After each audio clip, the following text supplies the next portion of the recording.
padre, por que os discípulos de Emaús não estavam reconhecendo quem era Jesus? Ele veio com outra aparência? Vou te dar um exemplo aqui, José Antônio.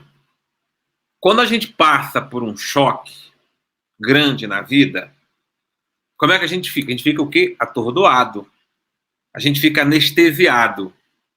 Vou usar um português aqui, a gente fica abestalhado. Né? Quando a gente passa por um choque, por um trauma, quem já passou por traumas grandes na vida sabe disso.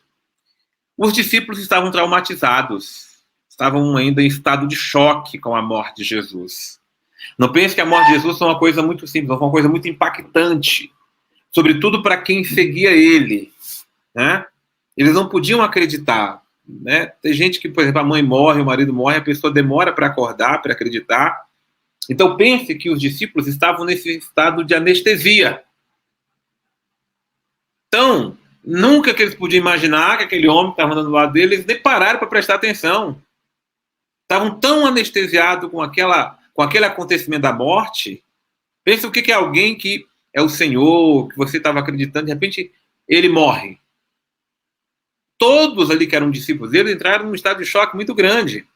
Sobretudo aqueles que estavam ainda com uma fé sem entender, porque eles não entendiam logo quem era Jesus.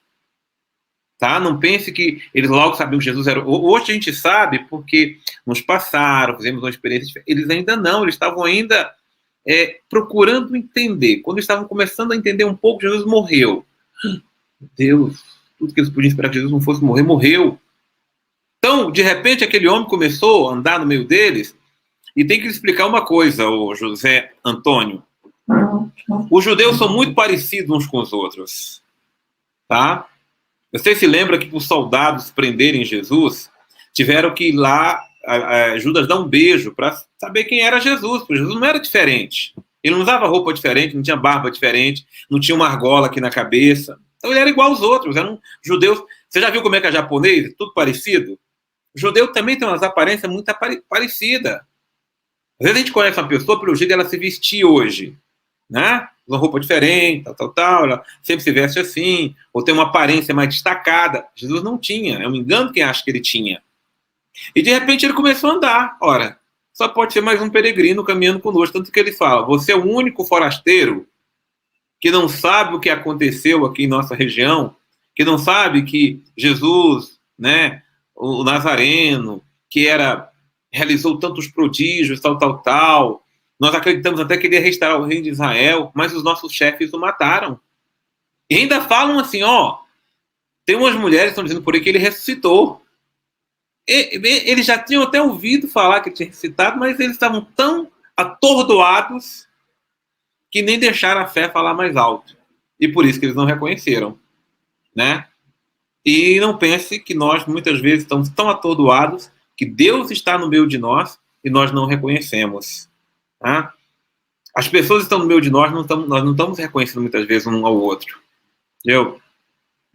Pessoa, às vezes eu estou assim, né? Estou com a cabeça cheia de coisa, tal, estou ali falando com uma pessoa, a pessoa chegou, veio, me cumprimentou, cumprimentei aquela pessoa, respondi, aí depois ela foi embora, eu falei, meu Deus, fulano é que falou aqui comigo, eu tomei consciência só mais tarde.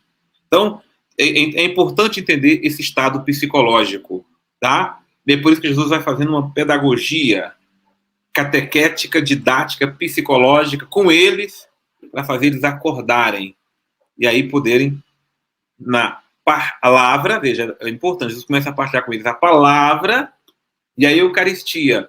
E depois da palavra e do partir o pão, José Antônio, é que eles vão reconhecer quem era Jesus.